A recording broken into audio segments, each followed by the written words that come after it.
Alors il vient de se passer quelque chose de complètement fou. Il est 4h du matin à San Francisco, le 31 mars 2026. Un chercheur en sécurité tombe sur un fichier de 60 mégaoctets qui n'aurait jamais dû être public. Un simple fichier de débugage, laissé par erreur dans une mise à jour.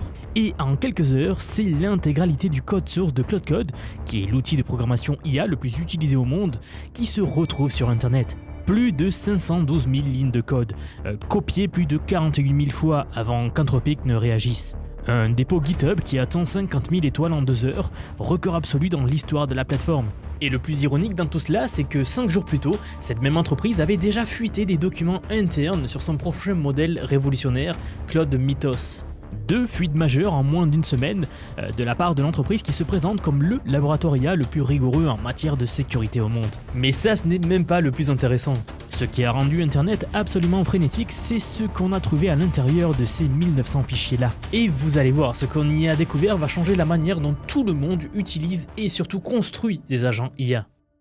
Et avant d'aller plus loin, il faut d'abord comprendre comment une erreur aussi spectaculaire a pu se produire. Claude Code repose sur un package publié sur NPM, qui est la plateforme où les développeurs partagent du code. Quand vous compilez du code TypeScript pour le distribuer aux gens, votre outil de build génère automatiquement un fichier source map. Alors pour que tout le monde comprenne, c'est une espèce de pont entre le code qui est compressé, illisible, que l'on distribue au public, et le code original qui lui est propre, commenté et lisible par les humains. C'est un outil de débugage interne, ça n'a rien à faire dans un package public. Sauf que quelqu'un chez Anthropic avait oublié d'exclure ce fichier. Une ligne manquante dans la configuration et tout le code source, donc je parle bien de chaque algorithme, chaque secret, chaque fonctionnalité cachée, s'est retrouvé accessible à n'importe qui. Anthropic a confirmé qu'il s'agissait d'une erreur humaine lors du packaging, et non pas d'une faille de sécurité, mais le résultat est exactement le même. Et ce qui rend la situation encore plus cocasse, c'est que Claude Code contient un système entier qui s'appelle le mode infiltré, conçu spécifiquement pour empêcher l'IA de révéler des informations internes dans les commits Git. Ils ont construit un sous-système complet pour protéger leurs secrets. Et c'est un simple fichier de configuration mal réglé qui a tout exposé. Mais ce n'est pas pour ça que cette histoire est aussi importante. Ce qui compte vraiment, c'est ce que l'on a trouvé dans ces 512 000 lignes de code. Et pour comprendre pourquoi c'est un vrai séisme, il faut saisir un concept fondamental que cette fuite met en lumière. Claude Code, vous ne le savez peut-être pas, mais ce n'est pas juste un modèle d'intelligence artificielle. C'est un modèle plus un harnais. Le harnais, c'est tout le système logiciel qui entoure le modèle d'IA, qui lui donne des outils, qui gère sa mémoire, qui organise ses permissions, qui coordonne plusieurs agents IA en parallèle. Et c'est justement ce harnais-là qui fait de Claude Code un outil aussi supérieur à ses concurrents. Le modèle seul, vous savez, sans ce harnais, serait bien moins performant. Et ce que cette fuite a révélé, c'est exactement comment Anthropic a conçu ce fameux harnais. Et les leçons sont fascinantes, à la fois pour les développeurs qui veulent en tirer le maximum et pour les concurrents qui veulent s'en inspirer. Gardez bien cette idée de harnais en tête, parce que chaque secret qu'on va voir maintenant est un rouage de cette machine-là. Si vous utilisez Claude Code, le premier risque de vous faire regretter de ne pas l'avoir configuré plus tôt. Le fichier claude.md. Ce fichier de configuration que la plupart des utilisateurs ignorent complètement est, en fait, d'après le code source, chargé dans chaque interaction sans exception. À chaque message que vous envoyez, Claude Code le relie intégralement. Vous disposez de 40 000 caractères pour lui expliquer vos standards de code, l'architecture de votre projet, vos conventions d'équipe, vos préférences personnelles. 40 000 caractères d'instructions personnalisées, relus à chaque échange. D'ailleurs, petit aparté très rapide, c'est exactement pour cette raison que j'ai autant insisté sur ce fichier claude.md dans le dernier module du parcours Vision IA, où je vous apprends à utiliser Claude Code vraiment en profondeur. Si vous êtes inscrit et que vous ne l'avez pas vu, que vous l'avez loupé, connectez-vous dès maintenant et vous aurez accès direct à cette mise à jour. Sinon, pour les autres, on en reparle en fin de vidéo. Si vous n'avez jamais touché à ce fichier, vous laissez littéralement la moitié de la puissance de Claude Code sur la table. Deuxième secret, Claude Code est conçu dès sa fondation pour le parallélisme. Le code source révèle 3 modèles d'exécution distincts pour les sous-agents. Le mode fork, qui hérite du contexte parent et partage le cache de prompt. Le mode teammate, donc qui va ouvrir un panneau séparé dans le terminal et communiquer par un système de boîte aux lettres basé sur des fichiers. Et enfin, le mode worktree, qui crée une branche Git isolée par agent. Et le point crucial, c'est que tous ces sous-agents partagent le même cache de prompt, ce qui signifie que le parallélisme est pratiquement gratuit en termes de coût. Travailler avec un seul agent alors que vous pourriez en faire tourner 5 ou 10 simultanément, c'est utiliser une Ferrari en première vitesse. Troisième secret, et c'est probablement la leçon la plus profonde de cette fuite, la gestion de la mémoire. Il y a un adage dans le monde de l'IA qui dit que ce qui compte vraiment, ce n'est pas ce que le modèle retient, c'est ce qu'il oublie. Savoir quoi oublier exactement permet de se souvenir des choses importantes avec beaucoup plus de précision. Et le code source révèle 5 niveaux de compaction différents. La micro-compaction qui supprime automatiquement les anciens résultats d'outils sur une base temporelle, l'effondrement de contexte qui résume des portions entières de conversation, la mémoire de session qui extrait donc les informations clés vers un fichier séparé, la compaction complète qui résume l'intégralité de l'historique, et ce que l'on appelle la troncation PTL qui supprime purement et simplement les groupes de messages les plus anciens. Et un détail fascinant trouvé dans les commentaires du code, plus de 1200 sessions avaient accumulé plus de 50 échecs de compaction successifs, gaspillant environ 250 000 appels API par jour. La solution ? 3 lignes de code qui désactivent la compaction après 3 échecs. 3 lignes pour économiser 250 000 de requêtes quotidiennes. Le conseil ici, c'est vraiment d'utiliser la commande /compact de manière proactive, comme on sauvegarderait sa partie dans un jeu vidéo. Ça aussi, je vous ai montré comment le faire. Ne laissez pas le système décider tout seul de ce qu'il faut oublier. Quatrième secret, et celui-ci va soulager tous ceux qui pestent à chaque fois que Claude Code demande une permission. Ce comportement n'est pas un bug, c'est une mauvaise configuration de votre part. Le code source montre que le système de permission est conçu pour être entièrement préconfigurable. Chaque fois que Claude Code vous demande « puis-je exécuter cette commande ?», c'est un échec de configuration et non pas une fonctionnalité. Il existe 3 modes, donc le mode bypass qui désactive toute vérification, c'est rapide mais dangereux, le mode allow edit qui autorise automatiquement les modifications de fichiers dans votre répertoire de travail, et enfin le mode automatique, et ça parle par lui-même, c'est le point d'équilibre parfait. C'est un classifieur IA qui évalue chaque action et décide automatiquement si elle est sûre ou pas.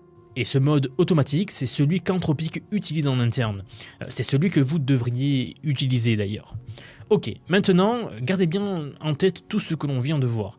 Le fichier Claude.md, le parallélisme, la mémoire, les permissions. Parce que tout ça, c'est le présent de Claude Code. Ce qui suit, c'est son futur. Et ce futur est déjà construit. Oui, le vrai choc de cette fuite, ce ne sont pas les secrets d'ingénierie. Ce sont les fonctionnalités qui sont terminées, testées et prêtes à être déployées, là, dans les prochains jours, mais cachées derrière des drapeaux de fonctionnalités désactivées.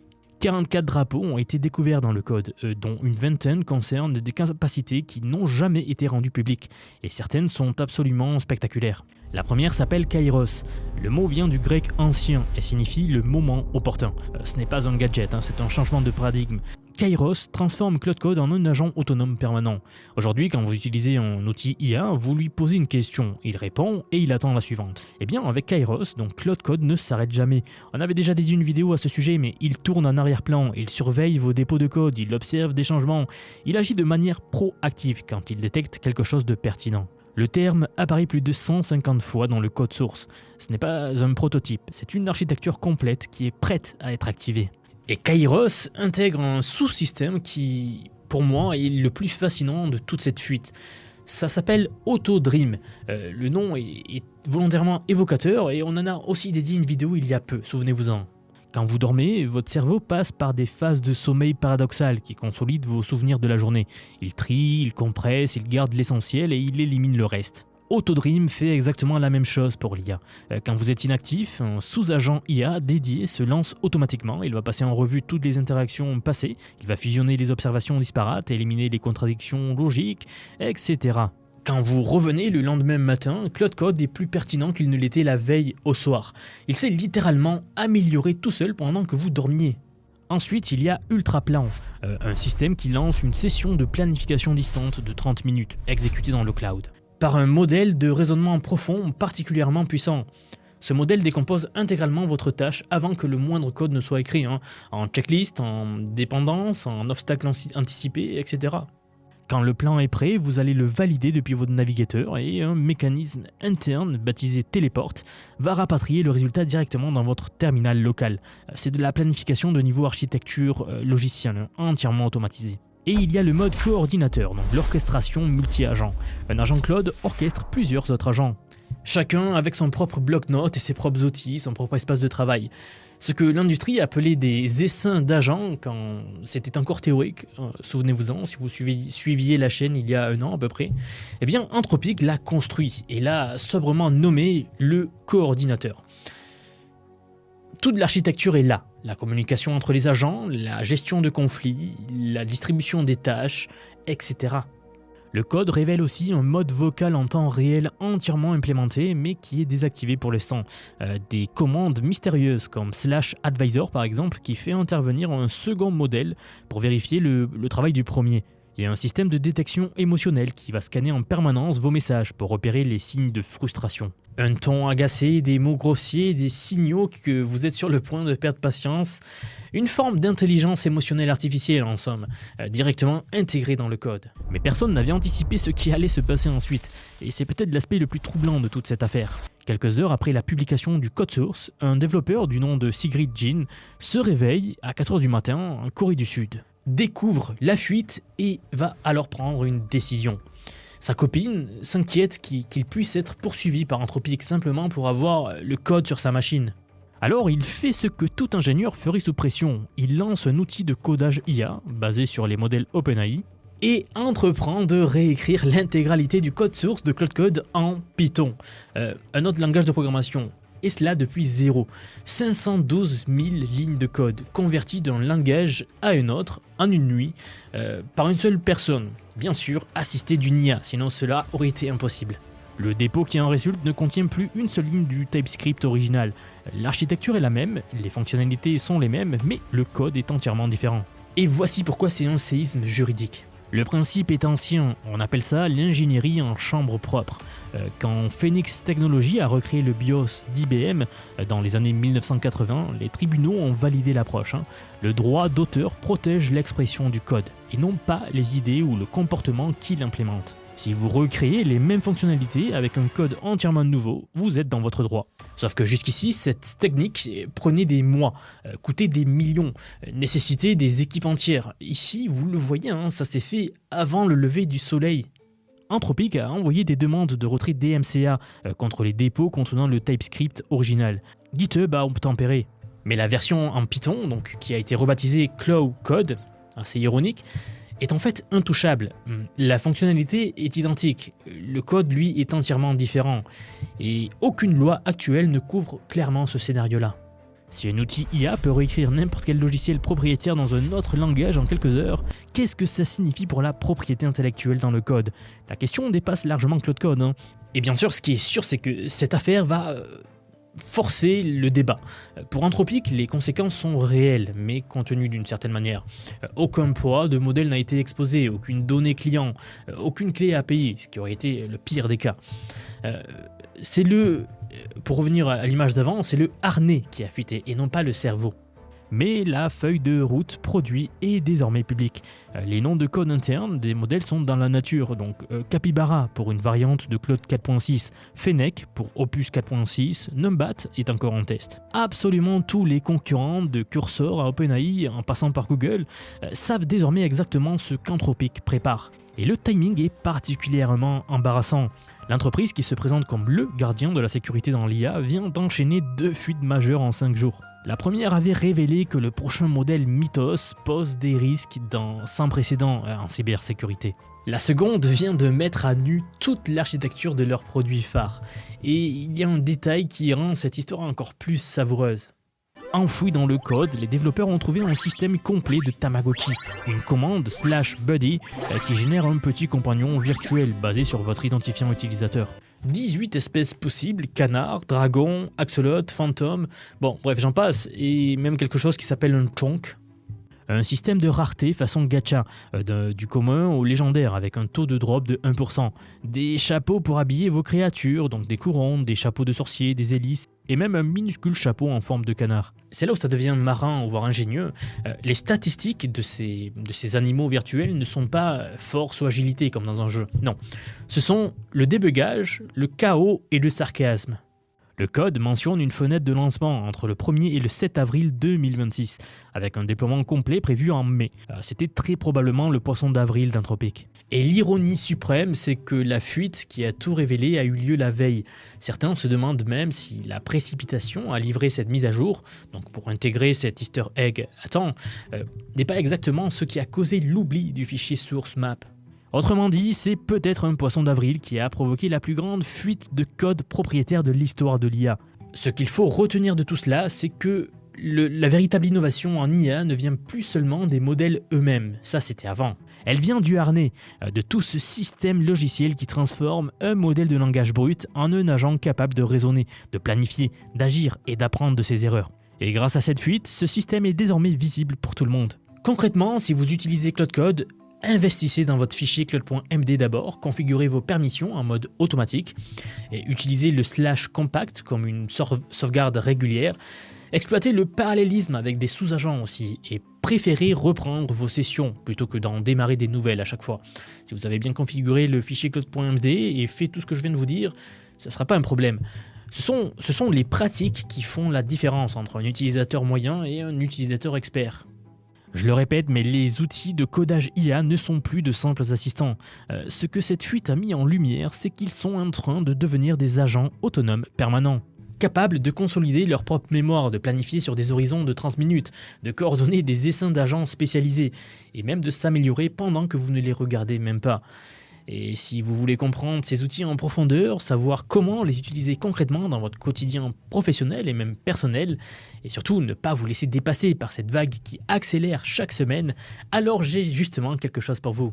J'aimerais vous dire que depuis quelques mois déjà, j'ai construit un programme d'apprentissage unique. Je vous apprends l'IA sous tous ses aspects. C'est un parcours que j'ai créé et pensé pour vous transmettre tout ce que je sais. Alors non seulement sur les modèles d'IA comme ChatGPT, Gemini de Google, Grok de Elon Musk, Claude, etc. Je vous montre en fait et surtout la manière de les intégrer concrètement dans votre vie, dans votre travail, dans vos projets. Et ce que vous soyez salarié, indépendant, entrepreneur ou même à la retraite. Car oui, nous avons beaucoup de retraités dans la communauté et ils utilisent l'IA au quotidien. J'ai récemment sorti la plus grosse mise à jour à ce jour de la formation. Ça fait un petit moment que j'en parlais, mais ça y est, elle est là, elle est en ligne. C'est un module entièrement dédié à l'automatisation par IA, donc en utilisant N8N. Autrement dit, la création d'agents IA, donc des espèces de salariés virtuels qui vont travailler pour vous et tout faire pour vous. En somme, vous faire gagner des heures et des heures et des heures. Vous êtes déjà plus de 6 à 7 000 à avoir rejoint ce programme, donc merci pour tout ce soutien. Et enfin, sachez qu'il n'y a pas besoin d'être développeur, pas besoin d'avoir un profil technique. Je vous prends par la main et pas à pas, avec des leçons vidéo claires, des cas concrets pratiques, on voit tout ce qui touche à l'IA. Dernier point, mais pas des moindres bien sûr, si vous nous rejoignez aujourd'hui, vous aurez accès à toutes les évolutions du futur. Sans surcoût, accès illimité à vie à tout ce que je veux vous apprendre. Donc aujourd'hui, c'est un paiement unique, ce n'est pas un paiement mensuel, c'est juste un paiement unique et vous aurez accès à vie à toutes les mises à jour que je vais faire en permanence et que je fais en ce moment même d'ailleurs. Donc si cela vous intéresse, vous avez les liens en dessous de la vidéo, donc soit en description, soit en commentaire épinglé pour nous rejoindre. Dans tous les cas, moi je serai très heureux de vous accueillir dans le programme Vision IA. Si vous êtes encore là, merci d'avoir regardé cette vidéo jusqu'au bout et je vous dis à très vite pour la prochaine vidéo. À bientôt.